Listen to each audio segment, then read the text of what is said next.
So, TNT Phoenix, no? So, makikita na natin na itong TNT kapag on yung kanilang offense at nasa groove, mahirap talunin tong team na to. Kaso lang maraming injuries. Tinamaan ng maraming injuries at yung chemistry nito naapektuhan dahil doon sa mga injuries na yon. Pero nakita nyo malalim yung bench. I think si Coach Jolas, si Jojo Lastimosa may ginawang maganda rito sa team na to.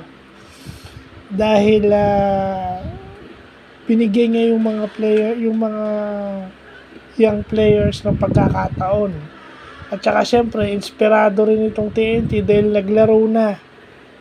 Alam nating tagal na wala itong si Pogoy. So doon sa mga nawala, si Pogoy pala yung nakakabalik. No, kung sino man ang makakalaban itong TNT Dark Horse ito dahil hindi natin alam, baka within the playoffs makompleto, unti-unting babalik yung mga injured players nito. Kasi si Pogoy nakabalik na, hindi natin alam kung sino pa yung babalik doon sa mga nagpapagaling, di ba?